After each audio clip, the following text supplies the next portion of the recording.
नमस्कार, जय श्री कृष्ण। कार्तिक मास महात्मा का 30वां अध्याय। 29वें अध्याय में हमने जो है कृष्णा वेणी नदी आदि उनके बारे में सुना, और स्वरा और गायत्री ने आपस में दोनों को कैसे साथ दिया इसका वृत्तांत सुना। अब भगवान कृष्ण और सत्यभामा का संवाद जो है शुरू में चल रहा था।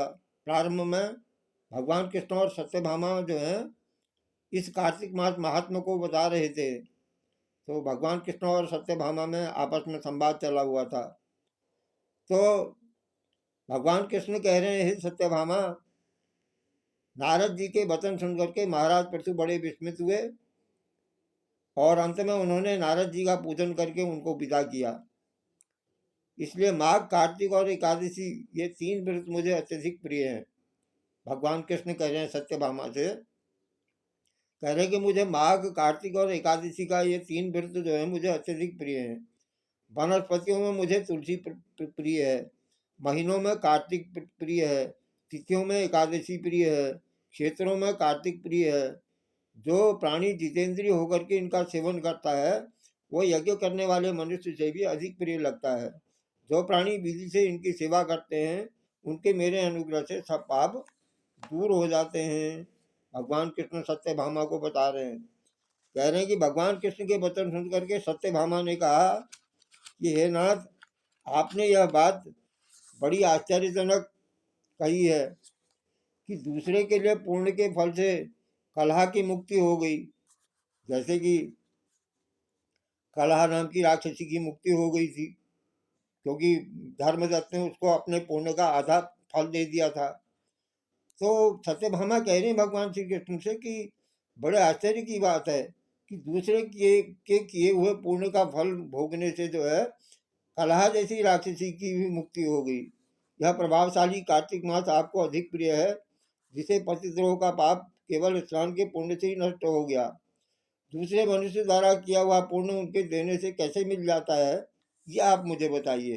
सत्यभामा कह रही है कि दूसरे मनुष्य के द्वारा किया हुआ पुण्य उनके उसको अगर वो अपना पुण्य दूसरे को देता है तो वो कैसे उसकी मुक्ति हो जाती है, ये आप मुझे बताइए।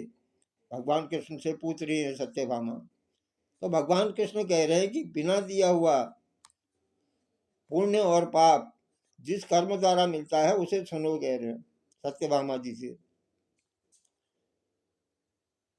भगवान कृष्ण कह रहे हैं, हे सत्यभामा, सतयुग में देश, ग्राम, कुलों को दिया हुआ पुण्य का पाप मिलता था, किंतु कलयुग में केवल कर्ता को ही पाप और पुण्य का फल भोगना पड़ता है। कलयुग में केवल कर्ता जो कर करता है उसी को ही भोगना पड़ता है। अन्य युगों में ऐसा नहीं होता था, कह रहे हैं। संसर्ग न करने पर भी वह व्यवस्था की गई, और संसर्ग से जैसे पाप और पुण्य एक दूसरे को मिलते हैं उसकी व्यवस्था को मैं बता रहा हूँ, कह रहे भगवान श्री कृष्ण।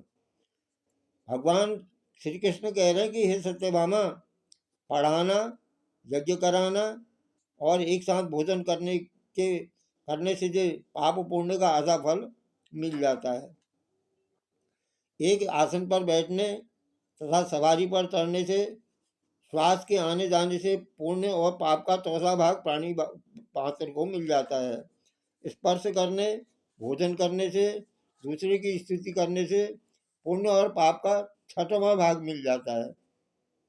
दर्शन करने, सुनने तथा ध्यान करने से मनुष्य को पुण्य और पाप का 10वां अंश मिल जाता है। दूसरे की निंदा, चुगली और धिक्कार करने से उसका 7वां भाग मिल जाता है, उसका फल मिल जाता है। पुण्य करने वाले मनुष्यों की जो कोई सेवा करता है वह सेवा का भाग लेता है और अपना पुण्य उसे देता है। नौकर और शिष्य के अतिरिक्त जो मनुष्य एक दूसरे से सेवा करवाकर उसे पैसे नहीं देते तो वह सेवक उसे पुण्य का भागी होता है। पंक्ति में बैठे हुए जैसे किसी नौकर ने सेवा की अपने मालिक की, मालिक ने उसे पैसे नहीं दिए तो मालिक के जो पुण्य हैं वो उस नौकर को प्राप्त हो जाते हैं। भगवान कृष्ण बता रहे हैं ऐसा सत्यभामा से। कह रहे हैं कि पंक्ति में बैठे हुए भोजन करने वालों की पत्तल जो व्यक्ति लांघता है, पंक्ति में बैठे हुए हैं, भोजन कर रहे हैं, उनकी पत्तलों को जो लांघता है, वह उसे जिसकी पत्तल उसने लांगी है अपने पुण्य का 6वां भाग दे देता है। स्नान तथा ध्यान आदि करते हुए मनुष्य से जो व्यक्ति बातचीत करता है, उससे स्पर्श करता है, वह अपने पुण्य का 6वां भाग उसे दे देता है। जो मनुष्य धर्म के काम के लिए दूसरे से धन मांगता है, पुण्य का भागी होता है। ठीक उसी तरह जिस तरह की दान करने वाला पुण्य का भागी होता है। जो मनुष्य धर्म का उपदेश करता है और पश्चात श्रोता से याचना करता है, श्रोताओं से कहता है कि लाओ पैसे दो, वह अपने पुण्य का 6वां भाग जो है श्रोताओं को दे देता है। जैसे कोई वक्ता जो है उपदेश करता है, धर्म का उपदेश करता है, कथा आदि करता है, और भी जो है जो कुछ भी वो व्याख्यान देता है, जो कुछ भी प्रवचन देता है, अगर उसके पश्चात वो कहता है कि लाओ मुझे पैसे दो, धन दो, ये दो, वो दो, इस प्रकार की जो याचना करता है, तो वह अपने पुण्य का 6वां भाग श्रोताओं को दे देता है। उसके प्रवचन देने वाले का 6वां भाग जो है श्रोताओं को मिल जाता है। गहरे जो मनुष्य दूसरे का धन चुरा करके उसे धर्म करता है, वह चोरी का फल भोगता है और शीघ्र ही निर्धन हो जाता है। जिसका धन चुराता है वह पुण्य का भागी होता है। बिना ऋण के उतारे जो मनुष्य मर जाते हैं, उनको ऋण वाले सज्जन पुण्य के भागी होते हैं। बिना ऋण उतारे जो मनुष्य मर जाते हैं, उनको जो है वही जन्म लेना पड़ता है, फिर उसका ऋण जो है वो उतारना पड़ता है उनको। सलाह देने वाला, सामग्री को जुटाने वाला, प्रेरणा देने वाला पाप और पुण्य के 6ठे भाग को प्राप्त करता है। राजा के पाप और पुण्य से 6ठे अंश का भागी होता है। गुरु शिष्यों का, पति पत्नी का, पिता पुत्र का, स्त्री पति का, स्त्री पति के लिए, पत्नी का पिता पुत्र का, स्त्री पति के लिए पुण्य का 6वां भाग पा जाती है, 6वां भाग मिलता है। कह रहे पति को खुश करने वाली आज्ञाकारी स्त्री पति के लिए पुण्य का आधा भाग ले लेती है। जिसकी स्त्री पतिव्रता होती है, आज्ञाकारी होती है, वो अपने पति का आधा पुण्य ले लेती है। जो पुण्यात्मा पराये लोगों को दान करता है, वह उनके पुण्य का 6वां भाग प्राप्त कर लेता है। जीविका देने वाला मनुष्य जीविका ग्रहण करने वाले मनुष्य के पुण्य के 6ठे भाग को प्राप्त करता है, 6वां भाग उसको मिल जाता है। इस प्रकार दूसरों के लिए पुण्य अथवा पाप बिना दिए जाने के बाद भी दूसरे को मिल जाते हैं। किंतु यह नियम जो कि मैंने बतलाए हैं, कलयुग में लागू नहीं होते। कलयुग में तो एकमात्र कर्ता को ही अपने पाप और पुण्य का फल भोगना पड़ता है। जितनी भी बातें बताई भगवान कृष्ण कह रहे हैं सत्यभामा, ये तो मैंने सब जो बताया, 6ठा अंश, 4था अंश ये मिल जाता है करके, तो ये जो है कलयुग के लिए ये नियम लागू नहीं होता है।